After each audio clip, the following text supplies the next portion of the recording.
जय हिंद दोस्तों। इस वीडियो में हम लोग सन 2016 और 2017 में मौर्य वंश से रिलेटेड पूछे गए भिन्न भिन्न परीक्षाओं वाले प्रश्नों को हम लोग इस वीडियो के अंतर्गत डिस्कस करने वाले हैं। चलिए दोस्तों स्टार्ट करते हैं। स्टार्ट करने से पहले एक बात और बता दूं आपको, यदि आप लोग इसका पीडीएफ चाहते हैं तो हमारे टेलीग्राम चैनल एग्जाम मस्ती बाय सौरभ को ज्वाइन कर लीजिए दोस्तों। चलिए दोस्तों स्टार्ट करते हैं। पहला क्वेश्चन है दोस्तों, चंद्रगुप्त मौर्य का पुत्र कौन था? तो चंद्रगुप्त मौर्य का जो पुत्र था कौन था दोस्तों? बिंदुसार था। ठीक है, कौन था? बिंदुसार। एसएससी सीजीएल में 2017 में पूछा गया है दोस्तों। नेक्स्ट क्वेश्चन है दोस्तों, कौटिल्य प्रधानमंत्री थे। जो कौटिल्य किसके प्रधानमंत्री थे? तो चंद्रगुप्त मौर्य के थे। ठीक है ना, और इनके गुरु भी थे। ठीक है, नेक्स्ट क्वेश्चन है, सांची के स्तूप का निर्माण किसने कराया था? सांची के स्तूप का निर्माण किसने कराया? तो वो अशोक ने कराया था। ठीक है दोस्तों आप अगर इन प्रश्नों को, मौर्य वंश के इन प्रश्नों को अगर क्लियर कर लेते हैं तो आप किसी भी परीक्षा में बैठ जाएं, आपके मौर्य वंश से संबंधित एक भी प्रश्न नहीं छूटेंगे। ठीक है दोस्तों, अब आपको ये याद कैसे करने हैं? ये आपको याद कैसे करने हैं? याद करने के लिए आपको कोई नोट्स नहीं बनाना, कुछ भी नहीं करना है। बस आपको क्या करना है, हेडफोन लगा के आपको 2 से 3 बार इन प्रश्नों को सुनना है। बस आपको सारे प्रश्न स्वयं से याद हो जाएंगे। ठीक है, नेक्स्ट क्वेश्चन की तरफ बढ़ते हैं। नेक्स्ट क्वेश्चन है, निम्नलिखित में से अशोक के किस अभिलेख में बौद्ध ग्रंथों का उल्लेख किया गया है? किस में किया गया है दोस्तों? वो है दोस्तों भाब्रू। क्या है? भाब्रू। ठीक है, नेक्स्ट क्वेश्चन की तरफ बढ़ते हैं दोस्तों। नेक्स्ट क्वेश्चन है आपका, निम्नलिखित में से किसकी जानकारी अशोक के शिलालेखों से मिलती है? तो दोस्तों पहला है जीवन वृत्त से, बिल्कुल। आंतरिक नीति से, बिल्कुल। विदेश नीति से, बिल्कुल। तो इसका मतलब इन तीनों से मिलती है। किन से मिलती है? इन तीनों से मिलती है। तो इसका मतलब जो आपका डी वाला ऑप्शन है वो सही हो जाएगा। ठीक है, नेक्स्ट क्वेश्चन की तरफ बढ़ते हैं दोस्तों। नेक्स्ट क्वेश्चन है, मौर्य काल में निम्नलिखित में से किस विषय पर सिर्फ राज्य का अधिकार था? किसका अधिकार था? सिर्फ राज्य का अधिकार किस पे हुआ करता था दोस्तों? खानों पे हुआ करता था। ठीक है, किस पे हुआ करता था? खानों पे हुआ करता था। ठीक है, नेक्स्ट क्वेश्चन की तरफ बढ़ते हैं। नेक्स्ट क्वेश्चन है दोस्तों, सम्राट अशोक के समकालीन श्रीलंका के शासक कौन थे? तो कौन से दोस्तों? तिस्स थे। ठीक है, नेक्स्ट क्वेश्चन की तरफ बढ़ते हैं दोस्तों। नेक्स्ट क्वेश्चन आपका क्या है, निम्नलिखित में से किसने सांची के स्तूप का निर्माण कराया था? तो किसने कराया था दोस्तों? अशोक द्वारा कराया गया था। किसके द्वारा कराया गया था? अशोक द्वारा कराया गया। देखिए ये क्वेश्चन रिपीट हुआ है फिर से, है ना, एसएससी सीपीओ में।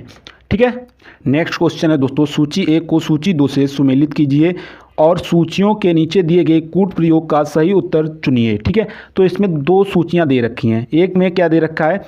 अधिकारी दे रखे हैं और दूसरे में धारित पद दे रखा है। ठीक है, तो इसको हम लोगों को क्या करना है? मिलाना है। ठीक है, तो सबसे पहले है समाहर्त्री। समाहर्त्री का अर्थ होता है राजस्व की प्रधान संग्रहक। ठीक है, जो राजस्व की प्रधान संग्रहक होता है उसका जो पद होता है उसे क्या कहते हैं? समाहर्त्री कहते हैं। ठीक है, नेक्स्ट है समनिघात्री। समनिघात्री का मतलब होता है कोषपाल। ठीक है, संस्था अध्यक्ष का मतलब होता है बाजार अधीक्षक, और अंतर्वंशिका का मतलब होता है महल के रक्षकों की प्रमुख। ठीक है, तो इसका मतलब आपका ये मिल रहा है कूट भाषा में। अगर जाना चाहें तो आपका जो ए वाला है वो कूट भाषा में मिल रहा है। देखिए कूट जो दे रखी है, देखिए ए का दूसरे में है ना, और बी का तीसरे में, ठीक है, सी का चौथे में और डी का पहले में। ये आपके किस में मैच कर रहे हैं? ए वाले में मैच कर रहे हैं। तो आपका सही क्या हो जाएगा? ए वाला हो जाएगा। नेक्स्ट क्वेश्चन की तरफ चलते हैं। अब आ गए हैं आपके 2016 में पूछे गए मौर्य वंश से संबंधित प्रश्न। ठीक है, तो इसका पहला प्रश्न देखिए क्या है। ये आपके क्वेश्चन दोस्तों रिपीट भी होने वाले हैं। ठीक है ना। नेक्स्ट क्वेश्चन है, मौर्य साम्राज्य की राजधानी क्या थी? तो मौर्य साम्राज्य की राजधानी क्या थी? पाटलिपुत्र थी। ठीक है,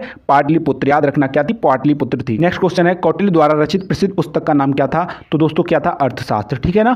नेक्स्ट क्वेश्चन है दोस्तों, अशोक के शिलालेख पर किस लिपि का प्रयोग किया गया था? किस लिपि का था? ब्राह्मी लिपिका। ठीक है, कौन सा होगा? ए वाला सही हो जाएगा। ठीक है, नेक्स्ट क्वेश्चन की तरफ बढ़ते हैं। नेक्स्ट क्वेश्चन है, कलिंग का युद्ध वर्ष में लड़ा गया था? किस वर्ष में लड़ा गया था? तो ये दोस्तों 261 ईसा पूर्व लड़ा गया था। कब लड़ा गया था?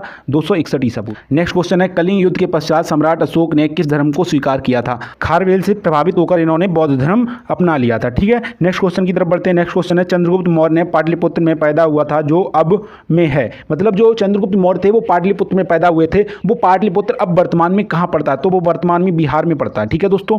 नेक्स्ट क्वेश्चन है दोस्तों, चंद्रगुप्त मौर्य खालिस्तान में पैदा हुए थे। ठीक है, तो इसमें इनकी जन्म तिथि पूछी है। ठीक है, जन्म की वर्ष पूछी गई है। तो इनकी जो जन्म की वर्ष थी वो दोस्तों कब थी? 340 ईसा पूर्व। कब हुआ था इनका जन्म? 340 ईसा पूर्व।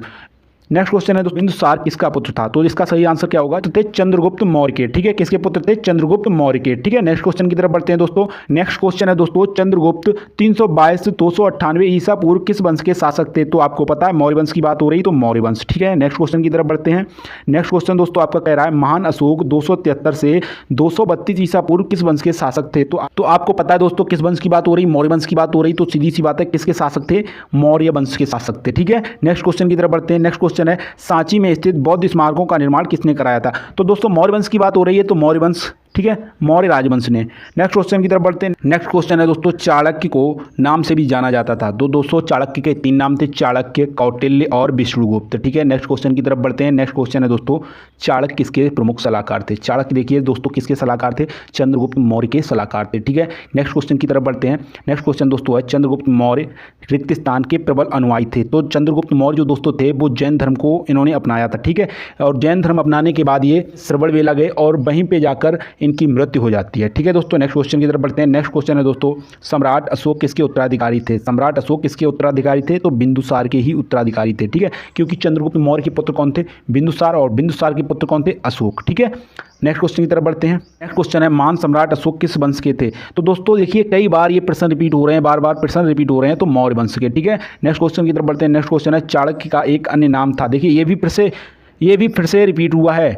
देखिए किसका था? विष्णुगुप्त। ठीक है, नेक्स्ट क्वेश्चन की तरफ बढ़ते हैं दोस्तों। नेक्स्ट क्वेश्चन है, किस वंश ने मौर्य वंश की जगह ली? तो देखिए मौर्य वंश का अंतिम शासक था वैद्यरथ मौर्य, और वैद्यरथ मौर्य की जो हत्या की थी पुष्पमित्र शुंग ने की थी, जो एक ब्राह्मण था, और ये इन्होंने शुंग वंश की स्थापना की थी। किसकी स्थापना की थी? शुंग वंश की स्थापना की थी। तो इसका मतलब क्या हुआ? मौर्य वंश का जो स्थान लिया था वो किसने लिया था? शुंग वंश ने लिया था। ठीक है, और आगे देखते हैं।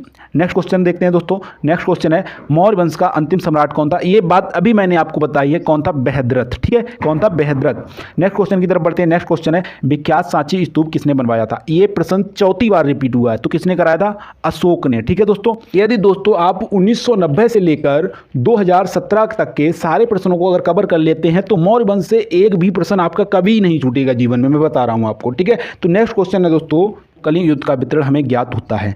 जो कलिंग युद्ध का वितरण हमें प्राप्त होता है वो किस जगह से, कैसे हमें पता चलता है? तो ये 13वां शिलालेख था अशोक का, उससे हमें प्राप्त होता है। चलिए नेक्स्ट क्वेश्चन की तरफ बढ़ते हैं दोस्तों। नेक्स्ट क्वेश्चन है दोस्तों, अशोक के निम्नलिखित अभिलेखों में से किसमें दक्षिण भारतीय राज्यों का उल्लेख है? तो ये दोस्तों किसमें था? द्वितीय मुख्य अभिलेख में। किसमें है? द्वितीय अभिलेख में इसका वर्णन था। ठीक है, नेक्स्ट क्वेश्चन की तरफ बढ़ते हैं दोस्तों। नेक्स्ट क्वेश्चन है कि अभिलेखों में से किसमें अशोक का अभिलेख भी पाया गया? तो जो दोस्तों महाक्षत्रपति रुद्रदामन का जूनागढ़ अभिलेख था वो किसका था? अशोक का था। ठीक है, नेक्स्ट क्वेश्चन की तरफ बढ़ते हैं। नेक्स्ट क्वेश्चन है, यूनानी लेखक जस्टिन द्वारा किसे सेंट्रोकोटस कहा गया था? तो किसे कहा गया था? चंद्रगुप्त मौर्य को कहा गया था। ठीक है, नेक्स्ट क्वेश्चन की तरफ बढ़ते हैं दोस्तों। नेक्स्ट क्वेश्चन है दोस्तों, सम्राट अशोक के राय देशों का सबसे पहले विकूटन किसने किया था? तो किसने किया था दोस्तों? जेम्स प्रिंसेस ने। किसने किया था? James princess. नेक्स्ट क्वेश्चन की तरफ बढ़ते हैं। Question number 26।